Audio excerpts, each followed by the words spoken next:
नमस्कार साथियों, हिंदी व्याकरण के अंतर्गत आज हम लोग अलंकार के बारे में अध्ययन करेंगे। अलंकार विभिन्न कक्षाओं के साथ साथ प्रतियोगी परीक्षा के लिए अत्यंत महत्वपूर्ण है। अलंकार से संबंधित 2 वीडियो होंगे। प्रथम वीडियो में अलंकार की परिभाषा, उसके प्रमुख भेद और उदाहरण दिए गए हैं। परिभाषा एवं उदाहरण दिए गए, साथ ही साथ इसमें एक महत्वपूर्ण चार्ट दिया गया है जिसमें विभिन्न अलंकारों के स्मरणीय बिंदु ट्रिक दिए गए हैं और साथ ही साथ उसके एक एक उदाहरण दिए गए हैं। पूरी चार्ट को एक बार हम ध्यान से देखें तो आसानी से हम हमेशा के लिए याद रख सकते हैं। तो आइए अलंकार के बारे में हम विस्तार पूर्वक हम लोग जानते हैं। अलंकार 2 शब्दों से मिलकर बना है, अलम धन कार। अलंग का मतलब होता है शोभा और कार माने करने वाले तत्व। अब सवाल ये उठता है कि अलंकार किसकी शोभा करते हैं, तो यहाँ किसी भी काव्य या कविता की शोभा करने वाले तत्वों को ही हम अलंकार कहते हैं। अर्थात अलंकार जो है किसी काव्य या कविता की शोभा करता है। तो नीचे परिभाषा दे दिया गया है कि काव्य की शोभा करने वाले तत्वों को हम अलंकार कहते हैं। अब यहाँ पर ध्यान देने वाली बात यह है कि जिस तरह किसी स्त्री की शोभा, कोई भी स्त्री अपनी सौंदर्य को बढ़ाने के लिए आभूषणों का प्रयोग करती है, ठीक है, अर्थात जिस तरह स्त्री की शोभा आभूषणों के द्वारा होती है, ठीक उसी प्रकार किसी कविता की शोभा अलंकारों के द्वारा होती है। ये जो कविता दिया गया है, इस तरह की कोई भी काव्य या कविता की शोभा करने के लिए अलंकारों का प्रयोग किया जाता है। अर्थात कविता की शोभा करने के लिए अलंकार का प्रयोग किया जाता है।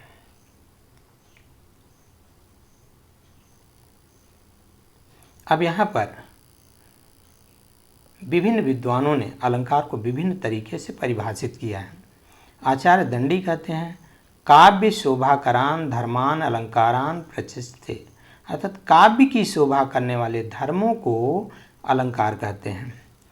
आचार्य वामन ने लिखा है सौंदर्यम अलंकारः, अर्थात सौंदर्य ही अलंकार है, सुंदरता ही अलंकार है। ठीक है। अलंकार के महत्व को प्रतिपादित करते हुए हिंदी के अलंकारवादी आचार्य केशवदास क्या कहते हैं, यहाँ दिया है यद्यप सुजास सुलक्षणी सुबरन सरस सुवृत भूषण भिन्न विराजयी कविता वनिता मित।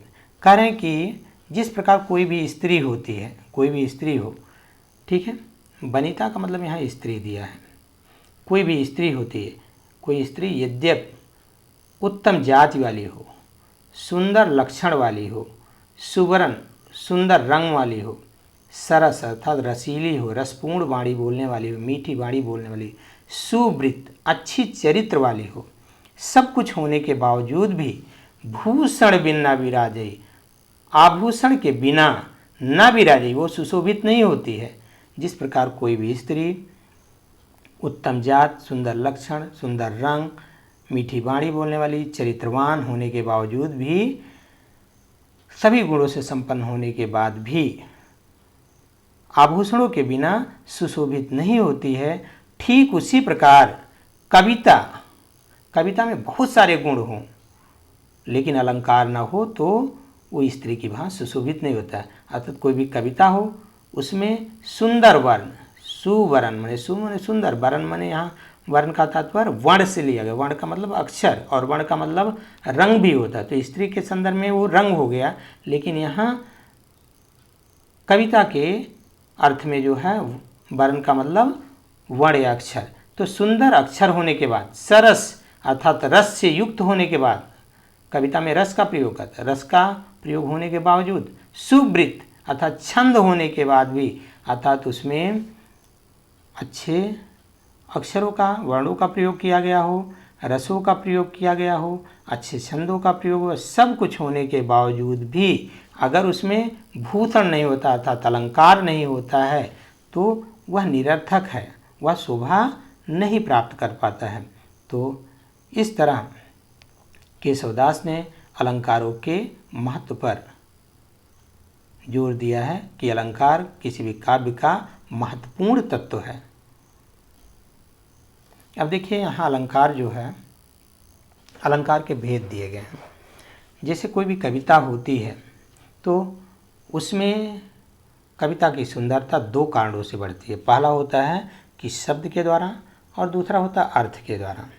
कभी कभी शब्दों का समावेश इस तरह होता है कि शब्दों के चमत्कार के कारण कविता कहने में अच्छी लगती है, इस तरह समावेश होता है। और कभी कभी किसी भी कविता का अर्थ इतना भावपूर्ण होता है कि कविता अच्छी लगने लगती है। तो कविता की सौंदर्य या उसकी सुंदरता को बढ़ाने के लिए शब्द और अर्थ दोनों महत्वपूर्ण होते हैं।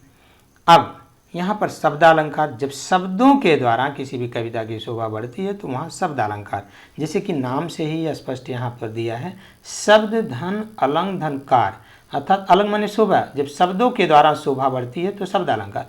अर्थ धन अलंग धनकार, अर्थों के द्वारा जब काव्य की शोभा होती है तो अर्थालंकार होता है। अब यहाँ पर शब्दालंकार के प्रकार दिए गए हैं, अनुप्रास, यमक, श्लेष, पुनरुक्त, प्रकाश। इसी तरह अर्थालंकार में उपमा, रूपक, उत्प्रेक्षा, मानवीकरण, अतिशयोक्त, संदेह, भ्रांतिमान, प्रतीप, संदेह, इसके साथ साथ जो है विरोधाभास, विभिन्न अलंकार दिए गए हैं, जिसमें हम महत्वपूर्ण अलंकारों के बारे में अध्ययन करेंगे आगे। अब देखते हैं अनुप्रास अलंकार। अनुप्रास अलंकार में वर्णों की पुनरावृत्ति होती है। कोई भी वर्ण का मतलब यहाँ अक्षर लिया गया। अनुप्रास अलंकार में किसी भी अक्षर की पुनरावृत्ति होती है।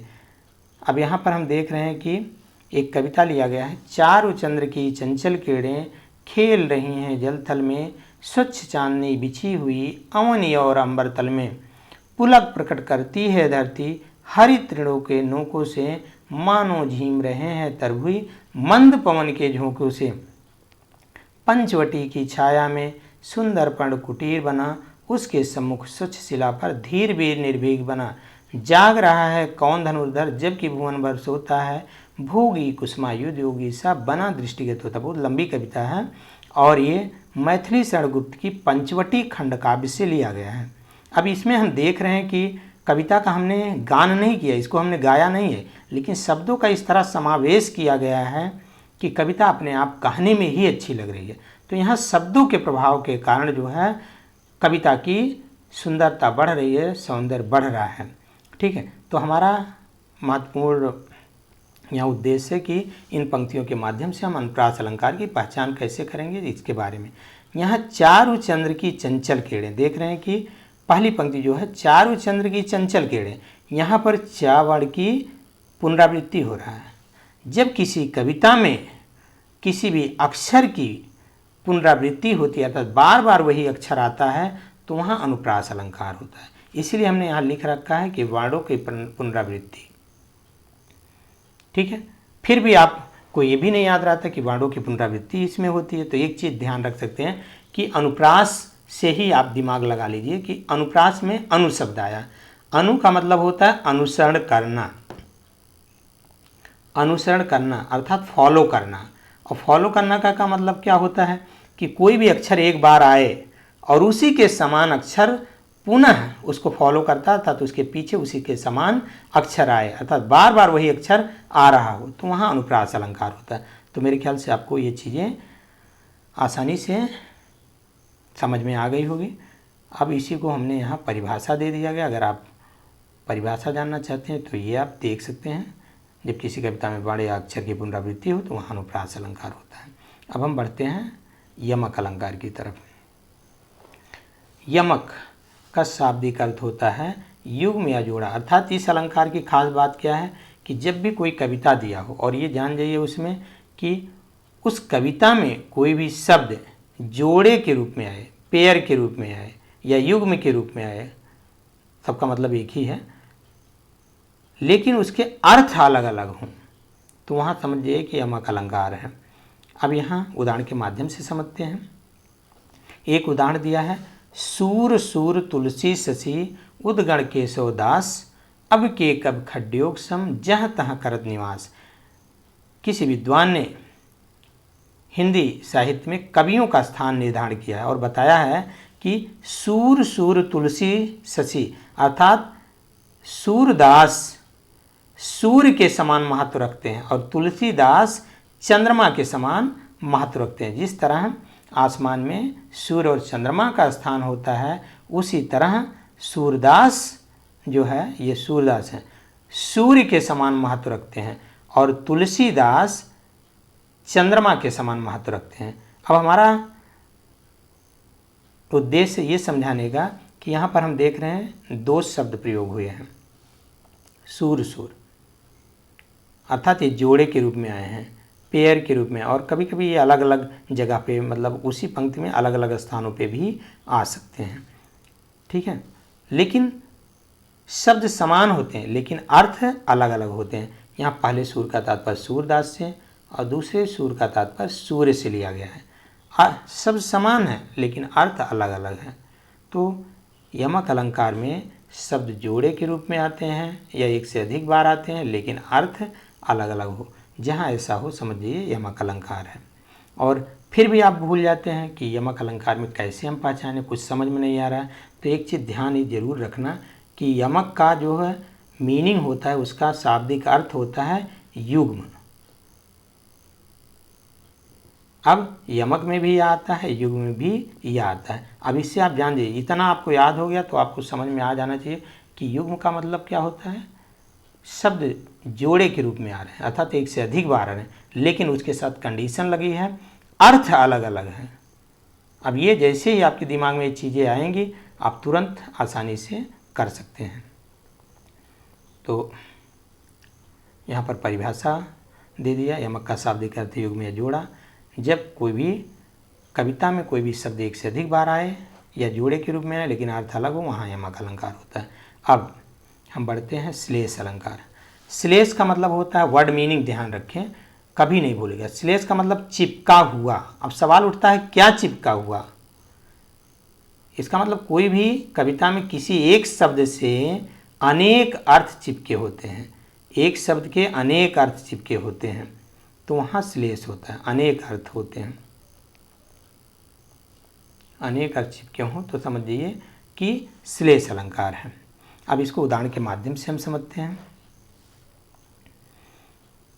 पानी गए न उबरे मोती मानुषीन। पूरी कविता यूँ है, रहीम की कविता है, रहीम के दोहे हैं। रहीमन पानी राखिए बिन पानी सब सून, पानी गए न उबरे मोती मानुषून। उन्होंने कहा कि हमें पानी को बचा करके रखना चाहिए, बिना पानी का इस संसार में सब कुछ सूना है। अगर पानी नहीं बचता है तो मोती मनुष्य सब और चूना सब बेकार है, निरर्थक है। अर्थात यहाँ पर हमारा उद्देश्य है कि दोहे के दूसरी पंक्ति में पानी एक बार आया है लेकिन उसका तीन अर्थ दिया। मोती के लिए पानी का तात्पर्य चमक दिया गया, मनुष्य के लिए पानी का तात्पर्य सम्मान दिया गया है, और चूने के लिए पानी का मतलब जल से लिया गया है।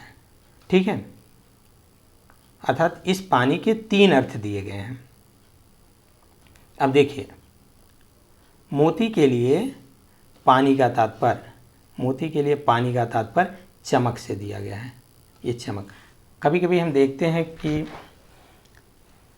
कोई भी मोती से युक्त माला हो तो हम लोग कह बैठते हैं कि अरे इस माले के जो मोतियां हैं उसकी चमक खत्म हो गई है, अर्थात वो निरर्थक, मोती का पानी उतर गया, अर्थात इसकी चमक खत्म हो गई। हम प्राय यही कहते हैं कि इस मोती का पानी ही उतर गया है, अर्थात इसकी चमक गायब हो गई। तो मोती के लिए पानी का तात्पर्य हो गया चमक। फिर मनुष्य के अर्थ में पानी का तात्पर्य होता है सम्मान या इज्जत। कभी कभी किसी सभा के बीच में हम बैठे होते हैं तो प्रायः लोग कह बैठते हैं कि अरे वह व्यक्ति सभा के मध्य में पानी पानी हो गया, अर्थात कोई भी उसके बुराइयों का पर्दाफाश अगर हो गया वहाँ पे तो लोग कह बैठते हैं कि अरे उस व्यक्ति का, वह व्यक्ति तो सभा के मध्य में पानी पानी हो गया, अर्थात वह सभा के मध्य में उसका सम्मान खत्म हो गया, वो लज्जित हो गया। तो मनुष्य के अर्थ में पानी का तात्पर्य होता है सम्मान।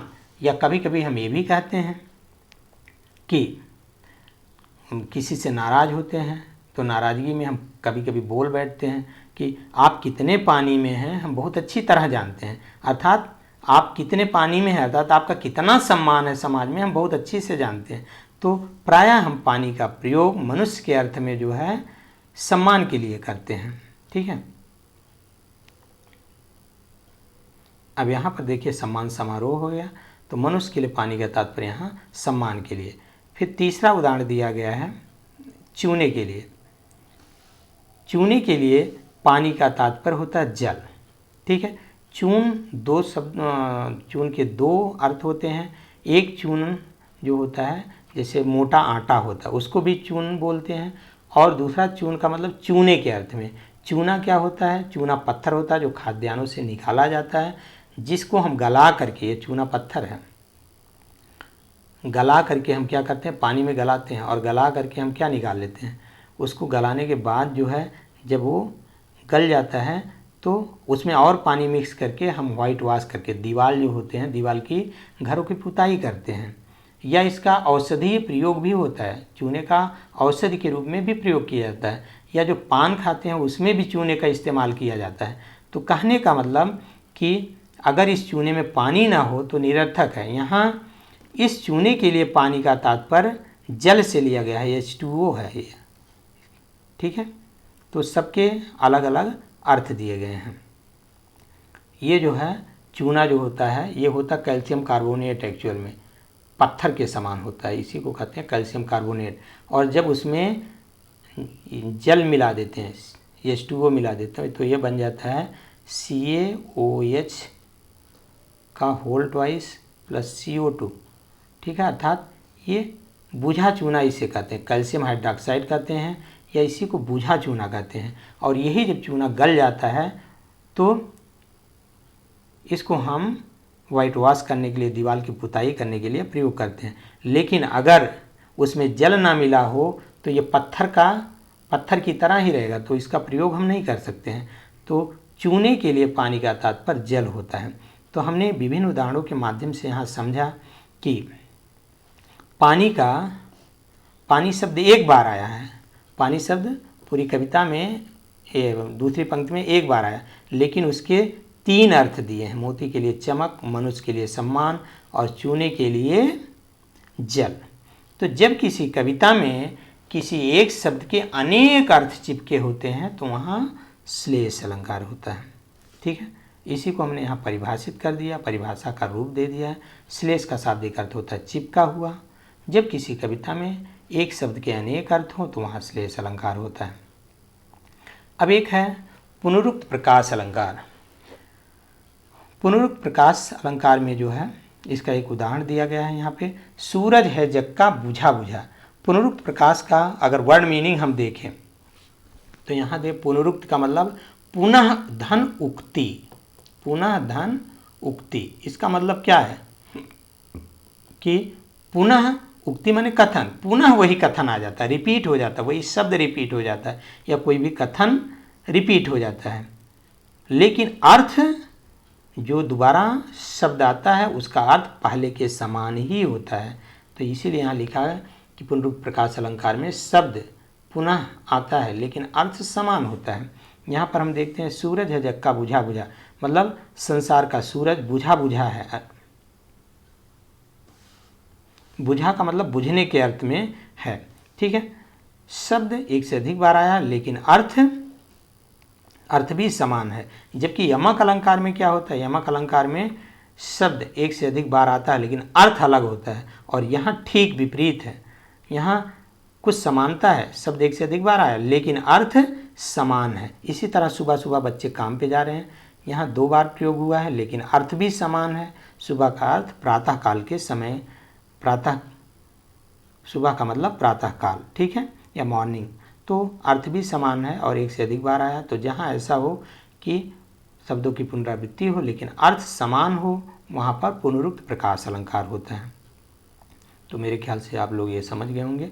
और अब अलंकार के जो भेद हैं उससे संबंधित यहाँ हम चार्ट दिए हैं कि अगर मान लीजिए आपने एक बार देख लिया, इनकेस कभी दिमाग से निकल जाता है तो इसका आप जो है स्क्रीनशॉट ले सकते हैं और याद रखने में मदद होगी।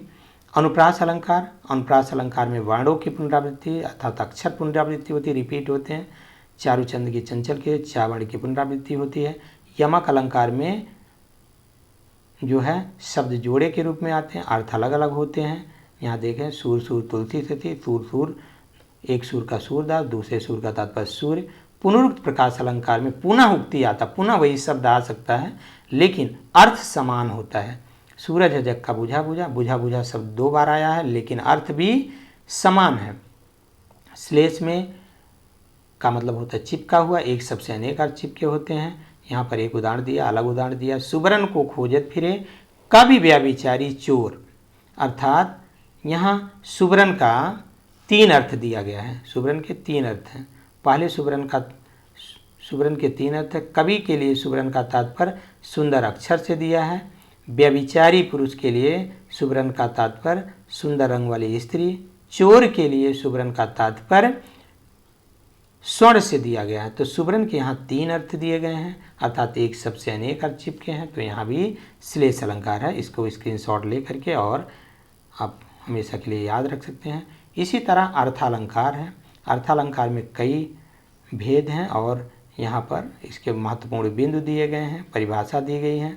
उत्प्रेक्षा अलंकार मानवीकरण हो गया, अतिशयोक्त हो गया। इसके अलावा जो है प्रतीप अलंकार, संदेह, भ्रांतिमान और विभावना अलंकार, विरोधाभास अलंकार। ठीक है, ये अर्थालंकार के भेद हैं। वीडियो काफ़ी लंबा हो जाएगा इसलिए इसकी व्याख्या अगले वीडियो में किया जाएगा। आप ये चाहें तो इसका स्क्रीनशॉट ले करके जो है आप इसको समझ सकते हैं, लेकिन इसकी अगर कहीं डाउट होता है तो अगले वीडियो में आसानी से समझ पाएंगे। और तो आपसे आग्रह है कि अगर वीडियो अच्छा लगा हो तो निश्चित तौर से इसको जो है दूसरे को शेयर करें, लाइक करें और साथ ही साथ नोटिफिकेशन पाने के लिए चैनल को सब्सक्राइब कर लें अगर सब्सक्राइब नहीं किए हों तो। ठीक है, बहुत समय दिया इसके लिए आपको बहुत बहुत शुक्रिया, धन्यवाद, थैंक यू सो मच।